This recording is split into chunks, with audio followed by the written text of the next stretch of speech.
Bonjour à toutes et à tous et bienvenue à notre deuxième rendez-vous de droit du travail animé par Arnaud Collin, notre consultant formateur. Et je passe tout de suite la parole à Elodie Marchat pour introduire ce rendez-vous de droit du travail. Merci Aurélie et bienvenue à vous tous. Je suis ravie d'introduire avec Aurélie et Arnaud ce nouveau webinaire que nous avons déjà débuté la dernière fois. Donc, on était le 30 mars et nous avons débuté cette série de webinaires que nous continuerons d'ailleurs par le dernier en fin d'année, le 16 novembre, qui vous permet d'avoir des notions importantes, jurisprudentielles, d'actualité. Je remercie d'avance l'ensemble de mes collaborateurs, donc Arnaud, notre expert en droit du travail que tout le monde connaît maintenant, et puis Aurélie qui travaille aussi avec toutes les équipes sur les offres sur mesure que nous proposons, en particulier aussi en approfondissement si nécessaire. Donc merci à vous tous d'être présents, on est plus de 100 connectés aujourd'hui.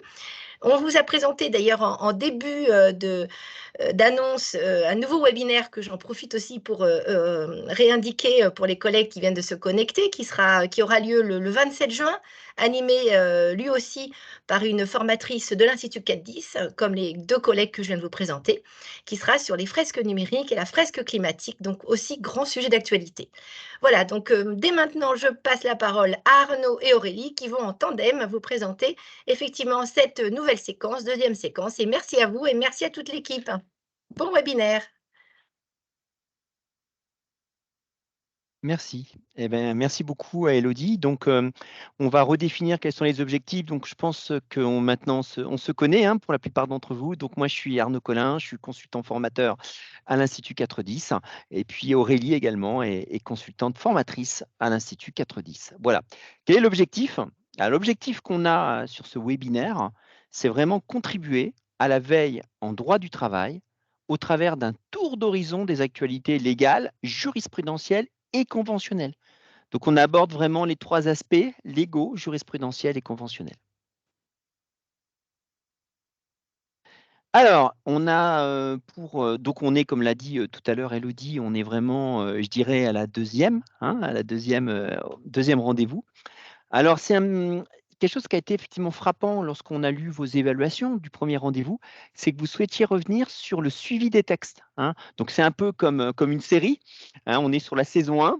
Vous avez l'épisode 1 et on est à l'épisode 2. Et l'épisode 2, il y a des anciens personnages, donc il faudrait savoir ce qu'ils sont devenus. Donc, on verra effectivement ce que sont devenus les projets qu'on a abordés la première fois. Mais il y aura également des nouveautés, comme des nouveaux personnages qui vont venir agrémenter le paysage. Donc, on abordera donc dans un premier temps, comme je l'ai dit, le suivi des textes abordés lors du précédent webinaire, notamment ceux qui étaient sous forme de projet. D'accord? On abordera un deuxième sujet, c'est la loi portant diverses dispositions d'adaptation au droit de l'Union européenne.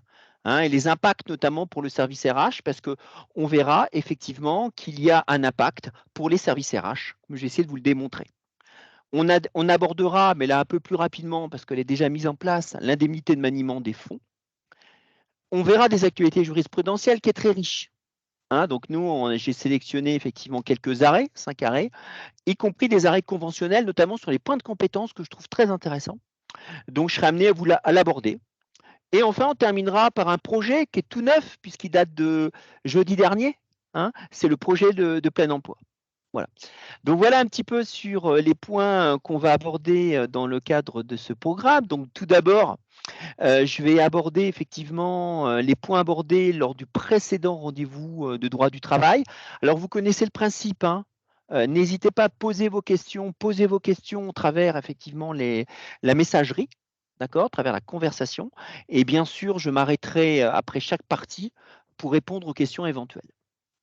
Donc, le premier point que je voulais voir avec vous, c'est les points abordés lors du précédent rendez-vous droit du travail. Alors, plus précisément, 3 points. Les 3 points que je voulais voir avec vous, c'est la loi de financement rectificative PLFRSS pour 2023. D'accord. Le deuxième point qu'on sera amené à aborder, c'est la présomption de démission. D'accord. C'est un point effectivement qu'on abordera, où on en est, parce qu'il y a des rebondissements. J'essaie de le démontrer. Et enfin, le CPF, est-ce qu'on a avancé ou pas sur le CPF? C'est un vrai sujet qu'on abordera ensemble, notamment, vous savez, sur la participation financière des intéressés.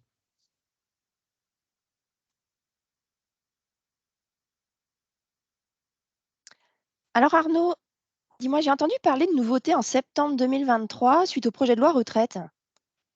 Oui, je t'écoute, Aurélie. En fait, il me semble qu'il était prévu un index senior à compter de septembre 2023. Tu sais, comme il y a un index égalité homme-femme Mhm, et aussi mhm, un CDD senior. mhm. Alors, mon café de ce matin était très brûlant et je me demande si cette actualité l'est également. Je me pose la question. Donc, qu'en pensez-vous? C'est-à-dire, est-ce que l'index senior et le CDD senior sont-ils toujours prévus? On vous laisse répondre au questionnaire.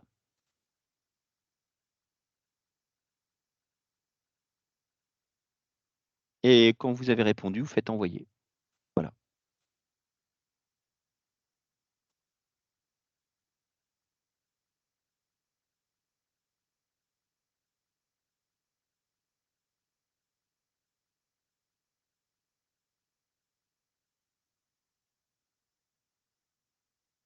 Alors, vous répondez sur le questionnaire, hein. Voilà. Ah, déjà pas mal de réponses, Arnaud, Super. mais très partagées.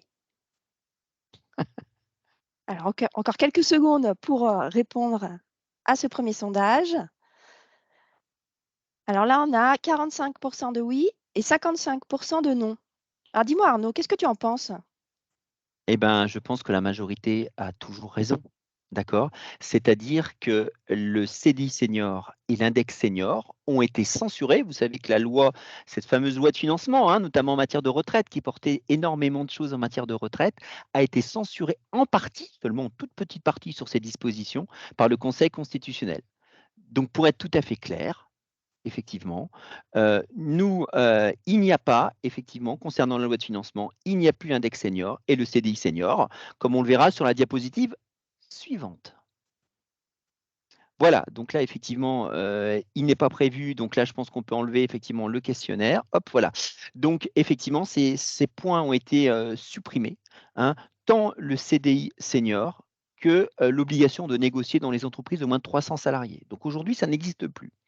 Néanmoins, la semaine dernière, le ministre Olivier Dussopt a indiqué que ça ferait partie d'une négociation nationale interprofessionnelle. Donc, il y aura une négociation nationale interprofessionnelle sur différents sujets. Donc, ça sera remis sur la table. Mais je ne sais pas à quoi vont aboutir les partenaires sociaux, hein. Je rappelle, cette négociation interprofessionnelle, elle concerne les représentants employeurs et les représentants salariés. Donc, clairement, aujourd'hui, ça n'existe plus effectivement dans les textes. Alors, par contre, on va aborder maintenant, bien sûr, le sujet de la retraite progressive qui, elle, continue à exister. Donc, la dernière fois, on n'était pas assez précis, effectivement, par rapport à ça, où j'en suis aujourd'hui. Donc, la loi, bien sûr, du 14 avril 2023, effectivement, a été votée, la loi de financement, hein, notamment qui prévoit un certain nombre de choses en matière de retraite. Et donc, nous avons la loi, mais il nous manque les décrets. Donc, les choses ont évolué, les choses ont avancé puisque la loi est publiée. Que dit cette loi? Vous savez qu'aujourd'hui, on a possibilité d'être en retraite progressive à partir de l'âge de 60 ans, plus précisément 2 ans avant l'âge légal de la retraite, ce qui aujourd'hui est 60 ans. Donc, petit à petit, cette retraite progressive sera relevée, cette possibilité de retraite progressive sera relevée de 60 à 62 ans, hein, en suivant l'évolution de l'âge de la retraite, si vous voulez. Donc, petit à petit, on pourra partir en retraite progressive à 60 ans et 4 mois, 60 ans et 8 mois, etc. etc. Hein, ça va être petit à petit, effectivement, relevé. Donc ça, c'est la première chose. Donc ça, c'est un premier changement. Donc on attend d'avoir un calendrier plus précis à travers un décret, parce que c'est applicable à partir du 1er septembre de cette année. Donc c'est tout proche. Donc à partir du 1er septembre, des demandes faites à partir du 1er septembre, l'âge va petit à petit être relevé, hein. Donc c'est important que vous puissiez regarder cet été comment les choses, effectivement, ont évolué. Deuxième chose particulièrement importante, et là je lis la loi, hein, parce que la loi est parue, donc ça c'est du sûr de chez sûr. Alors, actuellement, il y a un refus qui est possible, hein, pour différentes. Non, non, diapo précédente, pardon. Actuellement, effectivement, un refus est possible, notamment pour nécessité de service. Demain, le refus sera possible par l'employeur à une condition. D'accord? C'est quand la durée souhaitée serait incompatible avec l'activité économique de l'entreprise. Donc, quand la durée souhaitée, ça peut être 40% du temps de travail ou plus, hein, qu'importe, est incompatible avec l'activité économique de l'entreprise, l'employeur pourra refuser. Quel est le changement pour vous concrètement, en tant qu'employeur, ben, vous allez devoir démontrer que le temps partiel dans le cadre de la retraite progressive demandée par le salarié est incompatible avec l'activité effectivement de l'entreprise. Est incompatible avec l'activité de l'entreprise. Ça veut dire que vous allez devoir le motiver de manière précise. Ça, c'est le premier changement. On reste toujours sur cette diapo. Deuxième changement particulièrement important, c'est que l'employeur, effectivement, devra répondre de manière motivée, comme je viens de vous le dire, dans un délai de 2 mois. Dans un délai, effectivement, de 2 mois. Voilà. Donc, ça veut dire que si jamais vous n'avez pas répondu dans les 2 mois à partir de la demande du salarié, la demande est considérée effectivement comme étant acceptée. D'accord? Donc là aussi, pour vous, ça va être plus contraignant. Surtout, on va être honnête, dans un organisme sécurité sociale, qu'est-ce qu'on va entendre par activité économique de l'entreprise incompatible avec ce qui est demandé par le salarié? Il va falloir creuser effectivement ces aspects. Voilà, je ne sais pas si sur ce point, vous aviez des questions particulières. Je suis à votre écoute. Au travers le fil de discussion, hein, bien sûr. Voilà. Donc, s'il n'y a pas de questions particulières, bon, on va suivre un petit peu les précédents épisodes avec là aussi un texte qui a été voté, c'est la présomption de démission. Donc, on va aborder maintenant donc la présomption effectivement de démission. D'accord? Donc, là, par contre, la dernière fois, j'avais évoqué un projet de décret. Maintenant, je n'évoque plus le projet de décret, j'évoque le décret. D'accord? Le décret. Donc, en cas d'abandon volontaire du poste de travail, alors pour la petite histoire, le support sera accessible après la formation, hein. Il vous sera envoyé. Donc, aucun problème, effectivement, par rapport à ça. Alors, une question de Sandrine sur la retraite progressive. Le nombre de trimestres pour la retraite progressive reste-t-il inchangé? On devrait, mais j'attends le décret, rester à 150 trimestres, un minima. D'accord? Il n'y a rien, a priori, sauf si le décret dit le contraire, mais il semblerait que ce n'est pas la volonté du législateur. On ne devrait pas relever ce seuil de 150 trimestres. La seule chose qui sera relevée, c'est l'âge. Voilà. Voilà pour Sandrine, pour la question de Sandrine. Alors, on revient en arrière, pardon, excuse-moi. Voilà, juste. Alors, maintenant, on aborde effectivement donc la présomption de démission. Donc, pour qu'il y ait présomption de démission, hein, je rappelle, c'est en cas d'abandon du poste de travail. Je dis bien abandon du poste de travail. Donc, je suis au poste de travail, j'abandonne mon poste de travail. Hein. Donc, j'abandonne, le salarié s'en va. Il ne reprend pas effectivement son poste de travail. Dans ces cas-là, l'employeur a la possibilité d'envoyer une mise en demeure. Cette mise en demeure, il doit demander 2 choses. Alors ça, c'est vraiment important. Vous devez demander au moins 2 choses. Vous devez demander de se justifier au salarié. Ça, c'est vraiment important. Pourquoi il a abandonné son poste de travail. Et deuxième chose, effectivement, vous devez lui laisser, pour se justifier, un délai de 15 jours. Voilà, minimum. Quand je dis minimum, c'est bien sûr week-end compris. Hein. Donc, ça veut dire 15 jours à partir de la présentation de la lettre, il a effectivement 15 jours pour préciser effectivement s'il revient ou pas au poste de travail. Dire ou revenir au poste de travail. En cas de non-réponse, il y a une présomption simple de démission qui peut être contestée devant le conseil de prud'homme. Donc, si jamais effectivement il y a une non-réponse, vous considérez qu'il est démissionnaire, ce qui quand même a un impact sur son assurance chômage, parce qu'avant c'était un licenciement. Je rappelle, on pouvait le licencier dans certains cas pour faute. Donc en termes, il avait ses droits à l'assurance chômage. Là, effectivement, il n'aura pas ses droits à l'assurance chômage. Dans ces cas-là, effectivement, le conseil de prud'homme se prononce sous un mois. Alors plus précisément, parce que soyons très précis, le législateur a prévu que si jamais le salarié conteste par la suite, l'employeur disant qu'il est démissionnaire et puis il réagit 1 mois, 2 mois, 3 mois après, j'en sais strictement rien, en disant c'est légitime pour telle raison, il va au conseil de prud'homme et le texte prévoit que le conseil de prud'homme se prononce sous un mois. Donc je précise, il faut effectivement un abandon volontaire du poste de travail, une mise en demeure de l'employeur de justifier son absence et de reprendre son poste, un respect de délai de 15 jours minimum, il faut une non-justification ou non-reprise. Donc là, par exemple, il n'y a pas de congé imposé pendant les 15 jours pour répondre à la question de Patricia. Il sera démissionnaire à l'issue effectivement de ces 15 jours. Voilà. Donc, le conseil de prud'homme, effectivement, se prononce sous un mois. Voilà. Alors, il y a des motifs légitimes, c'est-à-dire qu'il a pu abandonner son poste pour des motifs légitimes. Donc, le Code du travail prévoit des motifs légitimes. Dans certains cas, c'est légitime, et là, il peut se justifier. C'est tout à fait possible qu'il se justifie. Dans ces cas-là, il ne sera pas considéré comme démissionnaire. Alors, si je reprends effectivement le poste de travail, ça peut être pour droit de grève. Il quitte son poste de travail pour le droit de grève. Ça peut être un refus d'exécuter une instruction qui est contraire à une réglementation. Ça peut être effectivement une modification du contrat à l'initiative de l'employeur. Il a modifié mon contrat, je prends un exemple très très concret, l'employeur m'a baissé mon salaire, donc je m'en vais. J'ai rien demandé, il m'a baissé mon salaire. Bon, bah là, c'est une modification du contrat de travail, où il a changé ma qualification, où il a changé mon temps de travail, sans forcément que j'ai donné mon accord. D'accord? Donc tout cela, effectivement, ce sont parmi les motifs légitimes. Il pourrait y en avoir d'autres, mais ce sont partie des motifs légitimes. Et voilà un petit peu ce que je veux vous dire. Et puis dans ces cas-là, bah, le conseil de prud'homme se prononce si jamais effectivement il y a contestation devant le conseil de prud'homme. Voilà, donc voilà un petit peu par rapport à cela. Voilà. Alors, on continue. Je rappelle qu'en cas d'abandon de poste, c'est mieux de faire une lettre recommandée. Alors, le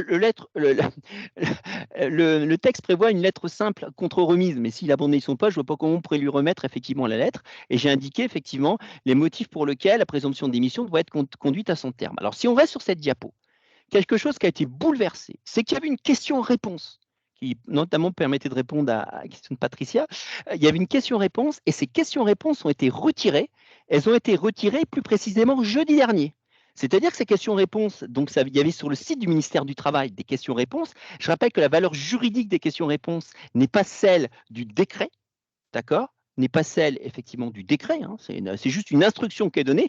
Cette instruction, les tribunaux ne sont pas obligés de retenir l'interprétation. Il y avait toute une question-réponse, donc oubliez-le parce que c'est passé à la trappe. Hein. Donc il semblerait notamment la difficulté de cette question-réponse, c'est que est-ce que l'employeur peut toujours utiliser le licenciement en cas d'abandon de poste? Et là, effectivement, il y avait une réponse qui avait été donnée au travers de la question-réponse et toutes les questions-réponses ont été retirées. Voilà. Donc ça, effectivement, c'est important par rapport à ça. Voilà ce que je voulais vous dire sur la présomption de démission. Donc, d'ores et déjà, peut être mise en place, même s'il n'y a plus de questions-réponses, qu'elles ont été retirées jeudi dernier. On peut passer à la diapo suivante, sauf s'il y a d'autres questions. Alors, la participation financière au CPF, il n'y a pas de décret. Alors, méfiez-vous des annonces. Il y a eu plein d'annonces là-dessus, que ça allait être X%, etc. Moi, ce n'est pas paru. Donc, vous savez, tant que le décret n'est pas paru, moi, ça n'existe pas. D'accord? Donc pour l'instant, à ce jour, il a du mal à venir ce décret, mais il va peut-être venir un jour. Peut-être qu'on en parlera au cours de l'épisode 3 du mois de novembre prochain. Il y a non-parution, effectivement, à ce jour du décret. Alors j'en ai terminé sur ces questions. Est-ce que vous aviez d'autres questions, d'autres observations sur ces points avant qu'on aborde le deuxième sujet?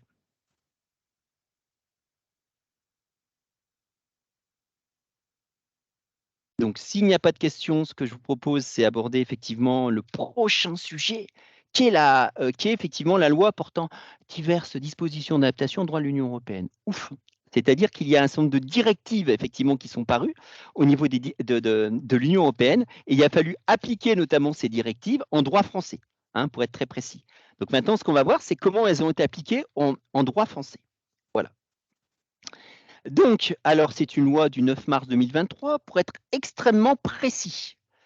Au niveau de cette loi du 9 mars 2023, il y a une partie des décrets qui sont parus, mais pas tous. Donc il y a des choses qui sont applicables maintenant et d'autres choses qui seront applicables effectivement dans l'avenir. Voilà.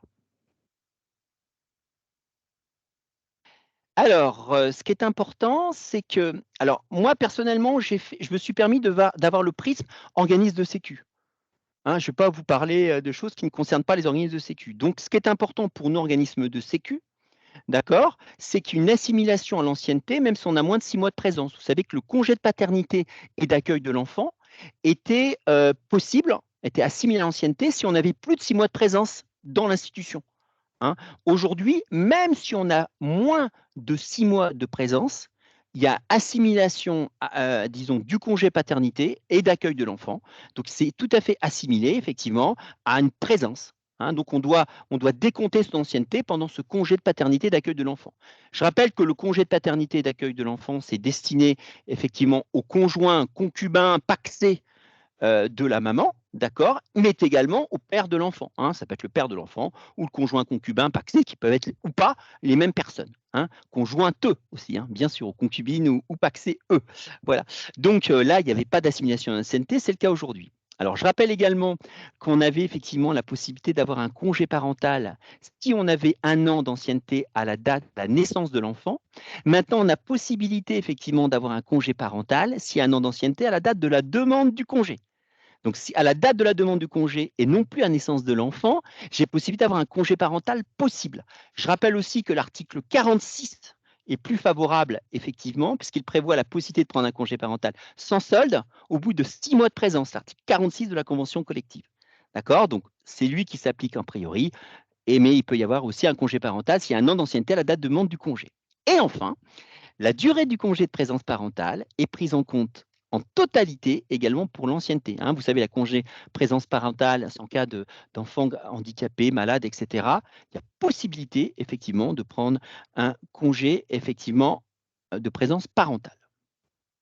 Arnaud, justement, sur ce sujet, j'ai une question sur une question Ouais. d'un salarié qui souhaite prendre un congé parental. Oui, je t'écoute avec grand plaisir. Alors, mon collaborateur travaille. Son enfant a 1 an.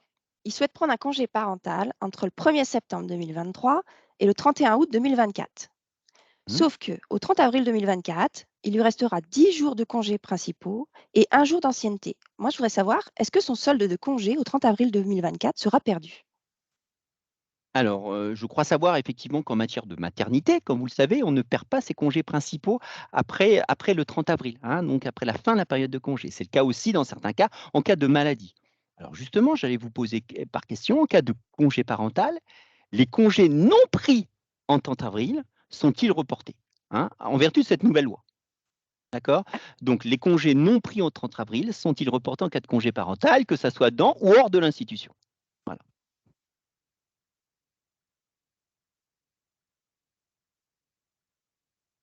Alors, quelques réponses déjà sur cette question. Plus de oui que de non, hein, en tout cas. Ah, bah, on verra alors si les choses évoluent.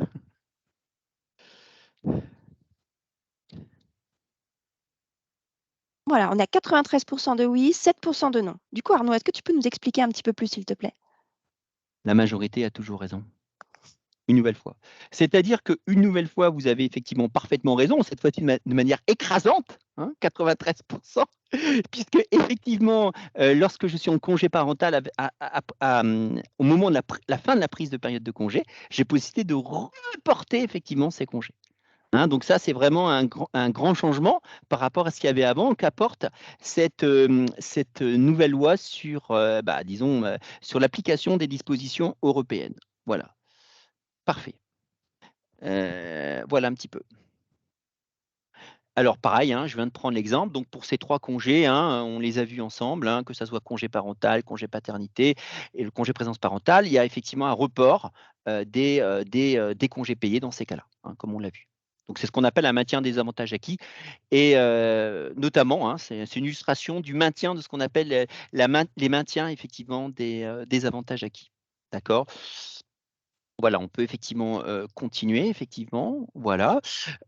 Donc, également, effectivement, ce qui est important, c'est, on va aborder également, les d'autres dispositions. Alors ces dispositions-là, pour l'instant, elles ne sont pas, si vous voulez, alors c'est pas prévu pour les RTT, Patricia. Hein, puisqu'on parle bien effectivement de congés par rapport à ça. Donc peut-être il y a possibilité d'indemniser les RTT ou choses comme ça, mais là on parle bien de congés en fait, notamment, et c'est pas précisé textuellement effectivement les RTT. Hein, voilà. Alors, une personne qui est absente pour maladie du 24 avril au 15 mai peut-elle voir reporter ses congés? Bah, alors ça, c'est un autre sujet, mais la réponse effectivement est oui, en fait. Hein, voilà, la réponse est oui. Voilà, donc, mais ça, je dirais, une personne qui est absente pour maladie, si la période de fin de congé, alors je ne sais pas, hein, si la période de fin de congé se termine au 30 avril, parce qu'il est possible effectivement que dans certains organismes, ça se termine au 31 mai. Hein, donc, quand ça se termine au 30 avril, effectivement, c'est reporté. Mais ça, je dirais que ce n'est pas nouveau. Ça existait avant.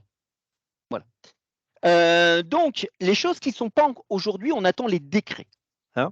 C'est qu'on doit remettre un ou plusieurs documents relatifs à la situation de travail au salarié. Donc, quand le salarié arrive dans l'entreprise, on doit lui remettre un ou plusieurs documents.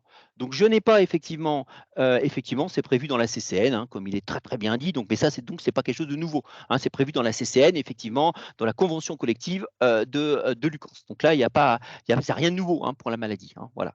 Donc, effectivement, on doit remettre un ou plusieurs documents relatifs à la situation de travail, hein. Quels sont ces documents? Ben, je ne sais pas. Donc, vous aurez des documents supplémentaires à remettre au salarié. Et si vous ne lui remettez pas ce document, donc là, il peut y avoir, eh ben, il aura possibilité d'aller devant les prud'hommes. Voilà.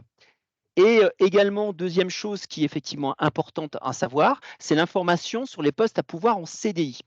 Alors ça, c'est deux choses importantes. Donc, quels vont être ces documents? Donc là, je ne peux pas vous répondre, mais effectivement, si je regarde la directive, mais j'attends que cette directive soit applicable en droit français, il pourrait y avoir une indication séparée de tous les éléments constitutifs de la rémunération. L'identité des organismes de sécurité sociale recevant les cotisations sociales, la durée et conditions des périodes d'essai, les droits en matière de formation. Donc ça, c'est un petit peu les droits en matière de formation, c'est un peu quelque chose d'un peu nouveau. Donc tout ça, effectivement, on attend des précisions du décret qui devraient paraître assez rapidement, hein. Et l'information sur les postes à pouvoir en CDI, effectivement, ça c'est quelque chose qui est important. Donc la loi est passée, mais on attend effectivement les décrets. Il est prévu, bien sûr, que dans ces cas-là, tout salarié titulaire d'un CDD, tout salarié titulaire d'un CDD, d'accord, qui a une ancienneté d'au moins 6 mois dans l'entreprise, pourra effectivement demander, être informé des contrats en CDI, des postes en CDI. Là, actuellement, ce n'était pas le cas. Actuellement, il devait l'être si les CDI étaient informés. Là, aujourd'hui, c'est de droit. Donc, moi, je demande, effectivement, et si je demande, en tant que CDD, vous devez effectivement me fournir effectivement cette liste, mais on attend les modalités d'application du décret. Donc, à ma demande, vous allez devoir me fournir la liste des postes en CDI. Voilà, on va continuer. Voilà. Donc maintenant, je vais aborder, mais de manière peut-être un peu plus rapide, parce que c'est quelque chose qui est déjà mis en place, l'indemnité de maniement des fonds. Alors l'indemnité de maniement des fonds, donc ça rejoint l'évolution, finalement des responsabilités, vous savez, des agents comptables et des fondés de pouvoir, hein. Il y a eu une évolution, il y a eu un certain nombre de lois, de décrets effectivement sur le sujet, donc je n'aborde pas, hein. Moi j'aborde directement effectivement ce qui est prévu, dans les textes effectivement par rapport à ça. Donc, il y avait une indemnité qui permet de prendre en charge, qui permettait, pardon, excusez-moi, de prendre en charge, hein. C'est l'ordonnance du 23 mars 2022 pour être précis, hein, qui a vu évoluer la responsabilité des agents comptables et des fondés de pouvoir. Donc, ça lui permettait effectivement d'avoir une somme qui était versée annuellement pour prendre en charge son assurance, hein. Donc, ça, maintenant, depuis le 1er janvier 2023, c'est terminé. Il y a eu deux accords qui ont été signés le 10 mars 2023. L'un concerne effectivement les CDI de l'organisme ou de l'institution. Sophia, est-ce que vous pourriez préciser votre question? Je pense que c'est sur le thème précédent.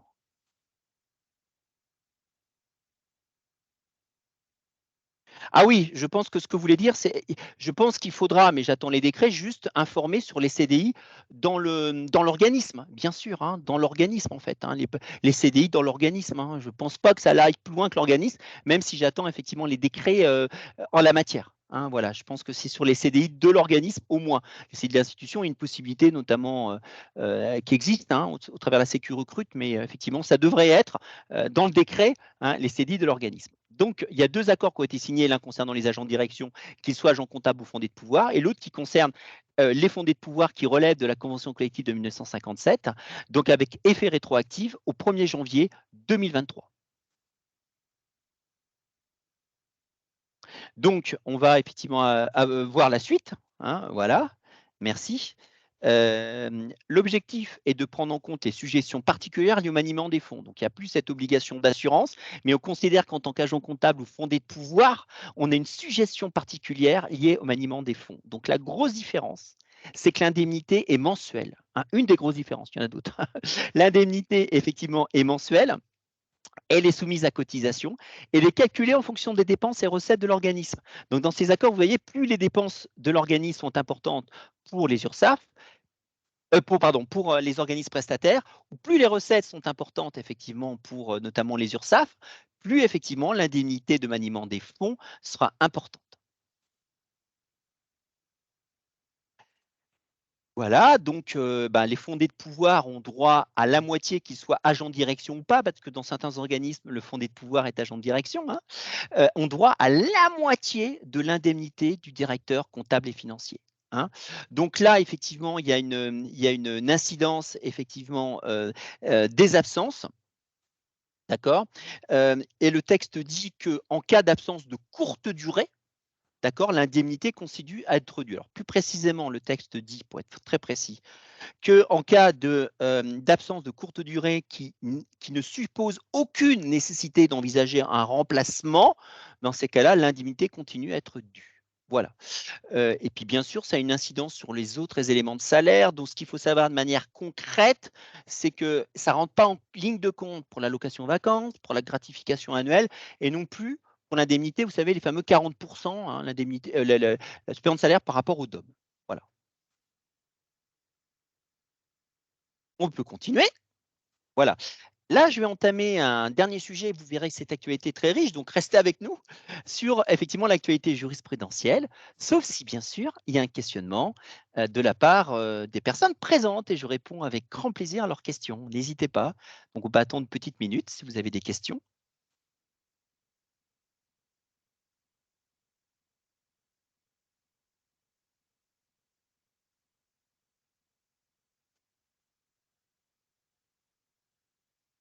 Alors, l'indemnité, effectivement, devrait être stoppée s'il y a nécessité, effectivement, de le remplacer. Donc, on peut supposer que quand il est en longue maladie pendant un certain temps, il y aura la nécessité, effectivement, il y aura une nécessité, effectivement, qu'il soit remplacé. Hein. S'il y a nécessité qu'il soit remplacé, c'est le cas. Alors, faut-il faire un courrier pour l'indemnité aux personnes concernées? Je crois que l'indemnité a déjà existé. Donc, voilà. Donc, il y a toujours cette obligation d'information, hein, au niveau, effectivement, des services RH, mais sans aller plus loin, en fait. Voilà. Donc maintenant, ce qu'on va aborder, c'est les actualités effectivement jurisprudentielles, où là, vous verrez que c'est extrêmement riche. Et les 4 sujets qu'on abordera, qui sont des sujets très nouveaux, hein, vous verrez, on est vraiment sur des sujets extrêmement nouveaux. C'est effectivement tout ce qui touche l'inaptitude et l'arrêt de travail, l'attribution des points de compétence, la valeur juridique, la signature scannée et la priorité d'emploi des agents à temps partiel. Hein. Là, vraiment, on peut dire qu'il y a des choses nouvelles et la plupart de ces arrêts datent d'avril et mai 2023, hein, donc on les a fait un petit peu au dernier moment. Donc allez-y, on va commencer par la valeur juridique scannée, qui est certainement, on va commencer pardon, pour l'attribution des points de compétence. Donc un arrêt très intéressant de l'arrêt de la Cour de cassation, donc, qui était été publié de la Chambre sociale du 13 avril 2023. D'accord. Donc là, c'est un arrêt extrêmement intéressant. Donc c'est un organisme de l'institution, hein, qui était effectivement concerné.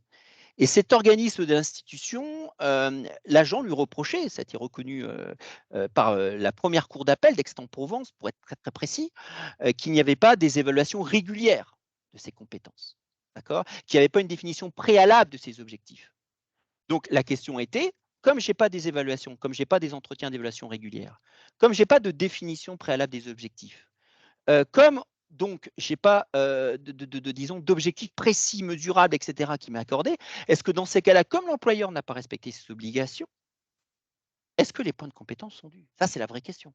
Donc je rappelle, ce qui était reproché par le salarié, c'est pas d'évaluation régulière, pas, disons, de compte rendu par rapport à ses compétences et pas d'objectif d'évolution. Alors, la réponse est extrêmement claire. Ce n'est pas parce que l'employeur, par exemple, ne fait pas des entretiens d'évaluation réguliers, donc annuels, hein, pour être tout à fait clair. Ce n'est pas parce qu'effectivement, il ne met pas en place des objectifs d'accroissement des compétences que les points de compétences en contrepartie me sont dus. C'est totalement facultatif. D'accord.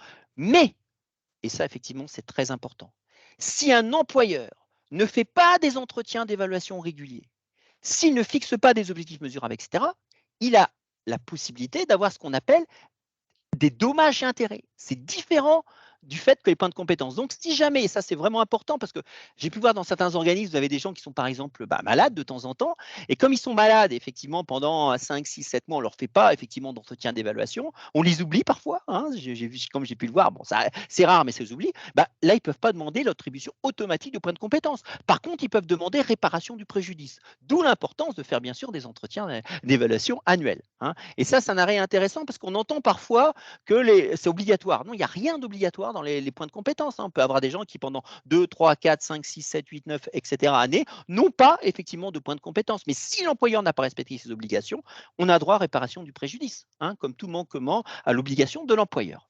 Voilà effectivement pour cette première décision qui est particulièrement intéressante, qui est un arrêt institutionnel du 13 avril 2023. Et Arnaud, moi j'ai une Mmh. question sur la signature scannée. Tu s Oui. Ah, il y a une question dans le chat, peut-être? Est-ce que tu Oui, veux un répondre agent avant? qui a de bonnes évaluations doit-il avoir des points? Alors déjà, je ne sais pas ce que ça veut dire, bonnes évaluations, hein, il faut savoir un petit peu ce que ça veut dire. Mais clairement, je suis très clair par rapport à ça. On va dire un agent. Il faut respecter tous ses objectifs de l'année précédente. Il a respecté tous ses objectifs. Il a, effectivement, il a sur les critères, technicité, etc., il est vraiment summum. C'est pas pour ça qu'il y a une attribution automatique des points de compétence. Voilà. Non, c'est pas au bout de 5 ans, hein, qu'on peut demander effectivement un rendez-vous effectivement au directeur. Mais c'est 2 choses différentes, c'est au bout de 3 ans. Au bout de 3 ans, si j'ai pas de point de compétence, j'ai possibilité, pardon, de demander un rendez-vous avec la hiérarchie, d'accord? Pour, demander, pour savoir effectivement, pourquoi. Mais ça veut pas dire que j'aurai après des points de compétence. Vous voyez? Donc parce que bon, on est limité, vous savez qu'il y a au moins 20 des niveaux 1 à 4 qui ont des points de compétence et 20 des niveaux 5 et plus, hein, qui ont effectivement des points de compétence. Imaginez concrètement que 100 des personnes respectent tous les objectifs dans l'organisme, on ne peut pas attribuer des points de compétence à tout le monde. D'accord? Donc il n'y a pas, voilà, donc ça, voilà pour répondre très, très clairement à votre question. Aurélie, je t'écoute. Alors, je reviens à ma question sur la signature scannée parce que, tu sais, Sandy, elle arrive dans mon unité à Poitiers aujourd'hui Oui, ouais. et je n'ai pas reçu son contrat à durée déterminée.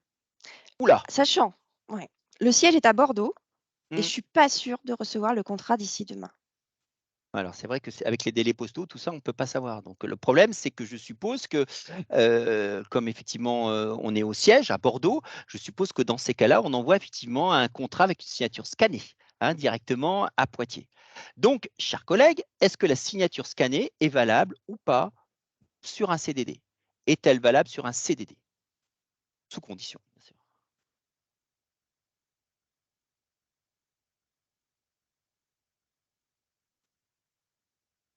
Ouh là, ça répond très, très vite, Arnaud, là. Alors 89. c'est pas parce qu'on le fait que c'est valable, hein. Attention, hein. 82 de oui, 18 de non. Alors là aussi, décidément, la majorité a toujours raison. Alors là, c'est un peu moins écrasant que la première fois, mais c'est ce qu'on va voir effectivement maintenant. Alors c'est rassurant parce que la Cour de cassation l'a reconnu, hein, c'est une première. Alors elle avait déjà reconnu dans l'institution pour tout ce qui est mise en demeure, mais là je quitte un peu le domaine du droit du travail et je m'en excuse en matière de sécurité sociale, hein. C'était par rapport à une contrainte qui était signée par un directeur d'URSSAF, hein. Donc la réponse est oui, mais attention, oui à certaines conditions.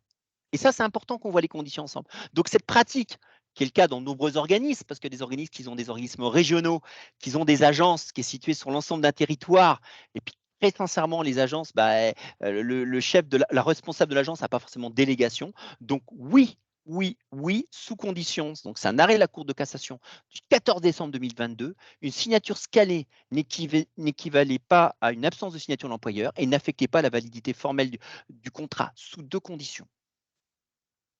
Premièrement, l'auteur est habilité à le signer, c'est clair. Elle permet d'identifier son auteur.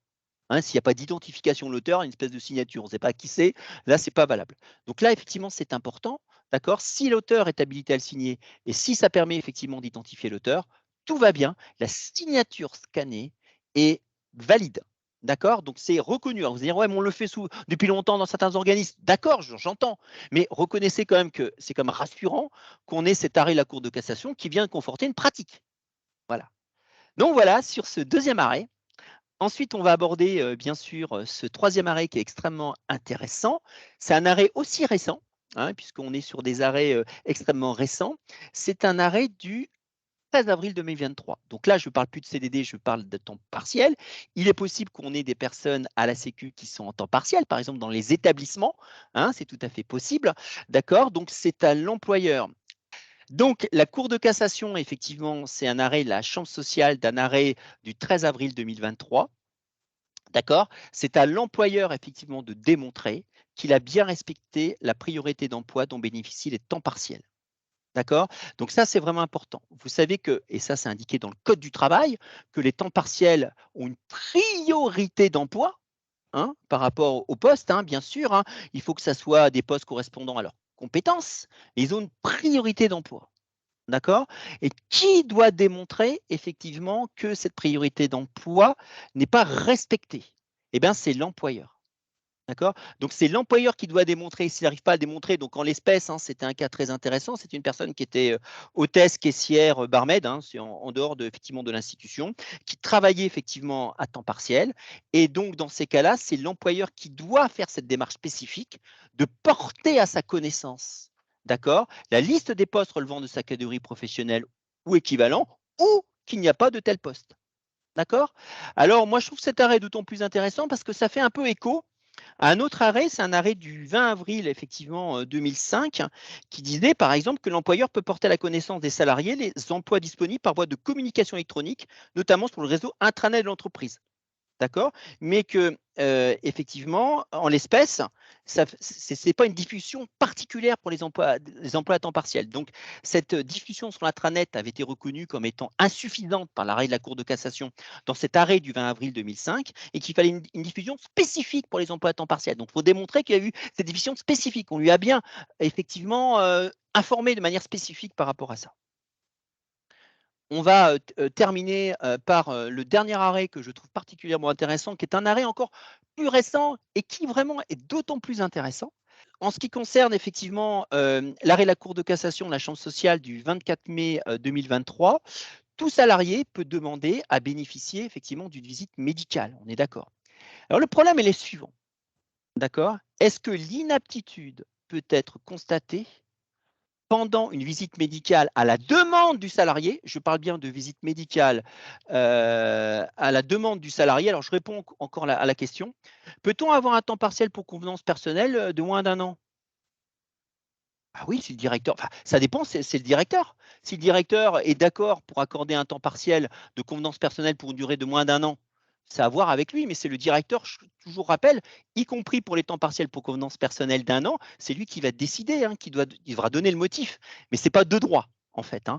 Donc si le directeur est d'accord, bon alors ça serait une dérogation, hein, au protocole de 76, mais si effectivement le directeur souhaite donner un temps partiel inférieur à un an, mais ça, vous ne pouvez absolument pas l'exiger, hein, par contre, hein. Absolument pas l'exiger, hein. On peut toujours déroger de manière plus favorable aux règles existant dans la convention collective, mais le salarié ne peut pas l'exiger, hein. Il ne peut même pas exiger d'avoir un temps partiel pour convenance personnelle de durée d'un an, parce que ça a des conséquences préjudiciables pour l'entreprise, ça peut être refusé. Voilà. Je parle bien sûr après le congé parental. Voilà. Donc tout salarié effectivement peut demander à bénéficier effectivement d'une visite médicale. Donc tout salarié peut demander à bénéficier effectivement d'une visite médicale. Hein, je rappelle que je ne parle pas de la visite de pré-reprise, hein, je parle de la visite médicale que je peux moi solliciter, d'accord, soit, et ce n'est pas la visite de pré-reprise, je répète, soit pendant mon congé maladie, hein, pour éventuellement faire constater une inaptitude éventuelle, soit, bah, je dirais, pendant mon temps de travail. Alors le problème est suivant, est-ce qu'une inaptitude peut être constatée à la demande pendant une visite médicale à la demande du salarié, pendant que le salarié effectivement est en congé maladie. La Cour de cassation répond de manière très très claire le 24 mai 2023. Donc vous avez ce texte, hein, le médecin du travail peut constater l'inaptitude du salarié à un poste de travail quand c'est une visite qui demande par lui-même, hein, je ne parle pas de visite pré-reprise, parce que de visite de pré-reprise pour l'instant, bah, ce n'est pas tranché, hein, y compris si celle-ci se tient effectivement pendant l'arrêt de travail effectivement du salarié, hein. Donc, le médecin du travail peut constater l'inaptitude du salarié à son poste de travail, y compris pendant son arrêt de travail. Ça, c'est quelque chose de nouveau parce que pour l'instant, ce n'était pas clairement dit. Donc moi, je demande quand même à une visite médicale. Je suis en congé maladie jusqu'au 1er juillet. L'inaptitude peut être constatée pendant cela. Voilà pour ce qu'on sur les arrêts. Je pense qu'on en a terminé sur les arrêts, sauf s'il y a d'autres questions. Vous voyez, l'actualité est extrêmement riche, hein, sur les arrêts de la Cour de cassation et elle fait préciser un certain nombre de points, hein, dont importants.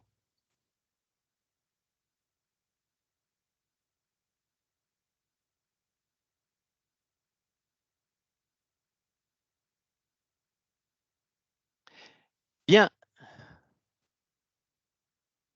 on peut déclencher la procédure sans la reprise. C'est-à-dire, Axel? Je ne comprends pas la question, pardon. Vous pouvez demander, enfin, il peut y avoir une visite de pré-reprise, mais c'est différent, hein. C'est différent effectivement que d'une visite qui est sollicitée par le salarié. Je ne comprends pas. Est-ce que vous pouvez effectivement préciser effectivement les choses pour que je puisse vous répondre de manière précise? Merci.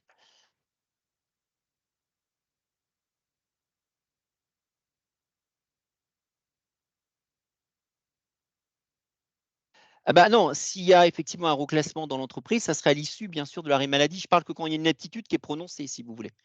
Hein, si effectivement la visite est prononcée. Donc effectivement, dans ces cas-là, bah, le médecin va notifier effectivement une aptitude. Et dans ces cas-là, s'il notifie l'inaptitude à tout poste, je pars bien sûr une aptitude à tout poste, dans ces cas-là, il n'y a pas de reprise, hein, pour être très clair. D'accord. Alors non, non, non, alors attention, il n'y a pas que le salarié qui peut demander une visite médicale. L'employeur peut demander à n'importe quel moment qu'une visite médicale pendant l'exécution du contrat de travail. Pendant l'exécution du contrat de travail, l'employeur peut le demander. Sinon, c'est le mécanisme, là je n'y reviendrai pas, hein, de la visite de pré-reprise, qui est toute chose de totalement différent. La visite de pré-reprise, ça vise à préparer, enfin ça vise à l'informer d'un certain nombre de dispositifs et à préparer effectivement la reprise du salarié. Voilà. Mais tout employeur, hein, pour répondre à invité, que je ne connais pas, pour répondre à tout employeur peut demander à n'importe quel moment qu'une personne fasse l'objet d'une visite d'aptitude, hein, à n'importe quel moment, pendant le contrat de travail, pendant l'exécution du contrat de travail, pas pendant l'arrêt maladie, c'est différent. Voilà. Alors, on va aborder maintenant le projet de loi de plein emploi. Alors, concernant effectivement le projet de loi de plein emploi, ce que je vous propose peut-être, c'est donc je vais vous faire passer effectivement mon écran, voilà, et puis je vais vous proposer de répondre à une question. Alors, c'est parti. Hop, voilà. Normalement, si tout va bien, dans la minute qui suit, vous devez voir mon question. Que savez-vous sur le projet Plein Emploi en 3 mots maxi? Donc, vous allez dans le lien qui vient d'être envoyé par Mathilde et vous répondez effectivement à cette question et je vous écoute pendant 2-3 minutes. Je vous laisse répondre.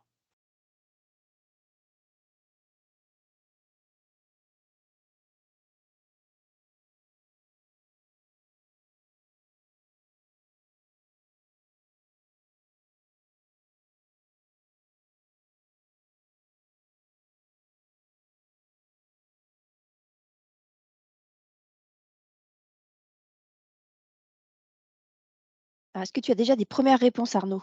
Alors, on va voir quel suspense. Hop, ouais, je pense qu'il y a des réponses. Non, toujours pas. Voilà, ouais, tout à fait. Alors, il n'y a rien, hein. Alors, ce qui est intéressant, hein, bien sûr, je ne cite pas l'outil qui s'appelle Ansvergarden, hein. Ah ben, j'ai cité, c'est pas grave. Voilà, ce qui est intéressant, c'est qu'en fait, voilà, on peut faire tout à fait des sondages avec cet outil qui, je rappelle, est gratuit. Voilà, même pas cher. Ouais. Alors, on va laisser encore 2 minutes.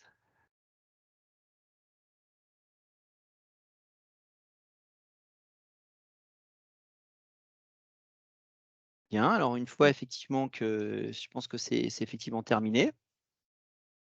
Donc effectivement, si c'est effectivement terminé, ce que je vous propose peut-être, c'est voir un petit peu ce qui a été fait. Hop, donc je fais submit à nouveau. Voilà, je clique to continue. Voilà, c'est l'anglais. Voilà, alors là vraiment, 9 personnes ont indiqué effectivement la création de France Travail à une date reste à définir, hein, quand même, hein, tout à fait. Effectivement, ça concerne le chômage, ça concerne la diminution du temps de chômage. Ben, vous avez très bien répondu. Alors, rien de concret, je ne me permettrai pas de prononcer, hein. L'emploi senior, retrouver un emploi, effectivement, CPF, etc. Donc, il y a plein de choses. Certains en font partie, certains n'en font pas partie. C'est ce qu'on va effectivement voir ensemble, hein. Donc, effectivement, je rappelle qu'il s'agit d'un projet effectivement de plein emploi, hein. Il ne s'agit pas pour l'instant, c'est un projet de loi qui a été présenté, pour être extrêmement précis. Donc, vous avez un dossier de presse. Il a été présenté le mercredi 7 juin, c'est-à-dire mercredi effectivement la semaine dernière, hein. Donc ça a été présenté en Conseil du ministre le 7 juin. Donc il va être création de France Travail. Alors quand on parle de France Travail, attention, il y a une confusion. France Travail, ça va être un organisme qui va effectivement remplacer Pôle emploi, hein, clairement. Ça va être un organisme qui va remplacer Pôle emploi. Mais France Travail aussi, ça va être un réseau. Ça va être un réseau effectivement de partenaires effectivement, ça va être effectivement un réseau effectivement de partenaires qui vont effectivement être dans une configuration, dans un réseau France Travail. Hein, donc, ça a été présenté le 7 juin. Il va y avoir effectivement une création de France Travail avec effectivement la volonté d'aboutir à un emploi avec moins de chômage effectivement par rapport à ça. Une des nouveautés de France Travail, et il y en a beaucoup, hein, beaucoup, c'est qu'il y aura un comité national, comité régional, comité locaux. Hein, donc, il y aura toute une structure au sein de France Travail. Et surtout, l'idée, c'est enfin, dans les motifs de ce qu'a présenté effectivement le gouvernement à la presse, c'est effectivement permettre, disons, une plus grande connexion entre tous les acteurs. Donc, il y aura entre les différents acteurs, que ce soit Cap Emploi, les missions locales, voire même pourquoi pas les CAF, hein, donc ça reste à définir hein, dans la loi, il y aura un système de connexion des systèmes informatiques pour permettre plus rapidement, effectivement, que les personnes trouvent un emploi. Hein. Donc, cette idée d'interconnexion des systèmes informatiques, c'est un point important. Hein. Alors, ce n'est pas un guichet unique, mais l'idée, elle est là, si vous voulez. Hein. Un contrat d'engagement unique, effectivement, vous avez raison, pour les bénéficiaires du RSA. Donc, on va revoir, effectivement, ce contrat d'engagement unique. Il faut savoir que ces bénéficiaires, effectivement, du RSA, hein, si vous regardez bien le texte, ils seront inscrits automatiquement à France Travail, ce qui n'est pas le cas aujourd'hui. Ils ne sont pas inscrits forcément automatiquement. Un pourcentage, donc on estime un peu supérieur à 50%, ne sont pas inscrits effectivement auprès de Pôle emploi. Donc ils seront automatiquement effectivement inscrits effectivement à Pôle emploi. Et l'idée, je cite toujours le projet de loi plein emploi, c'est que le nouveau contrat permettra notamment de proposer un accompagnement intensif, tout particulièrement pour les allocataires du RSA qui en ont besoin, en leur proposant 15 à 20 heures d'activité d'accompagnement hebdomadaire afin d'améliorer leur insertion professionnelle. Et enfin, et c'est le dernier point que je voulais aborder avec vous, c'est une ambition affirmée de mieux insérer les salariés en travailleurs de handicap, hein, puisque ces salariés de travailleurs en handicap ont une plus grande, disons, ont un taux de chômage beaucoup plus important. Hein, je crois que c'était aux alentours de 12 ou 13%. Hein, et on veut vraiment diminuer. Alors très concrètement, on va faire comment? Eh ben, on va, disons, assurer une coordination plus importante entre d'une part la MDPH et d'autre part, effectivement, France Travail. Hein, donc France Travail, MDPH. Voilà. Donc voilà un petit peu une plus grande connexion. Et par exemple, pour être encore plus concret, quand par exemple la personne devra aller en ESAT, lorsqu'il était préconisé par la MDPH, c'est qu'elle aille en ESAT, hein, en entreprise adaptée ou en établissement hein, d'aide au travail, dans ces cas-là, il y a une proposition qui sera faite par France Travail. Voilà.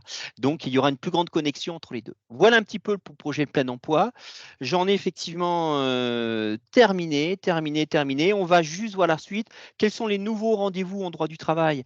C'est le 16 novembre 2023. D'accord.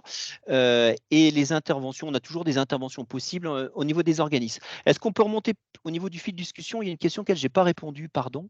Seul le salarié peut demander la visite? Non, tout le monde peut demander effectivement la visite. Donc, bien sûr, mais l'employeur, il va demander, alors, hormis la visite de pré-reprise, hein, après un mois de congé maladie, etc. Mais hormis cela, effectivement, l'employeur peut demander une visite aussi pendant l'exécution du contrat de travail. Je ne sais pas si j'avais répondu à la question, mais j'y réponds. C'est possible à n'importe quel moment. Hein. Voilà. Voilà. Eh ben, j'en ai terminé, sauf si vous avez d'autres questions. On peut peut-être passer à la diapo suivante. Il est 57. Parfait. Donc, écoutez, merci de votre participation. Au revoir. Merci à tous. Au revoir. Au revoir, merci à tous.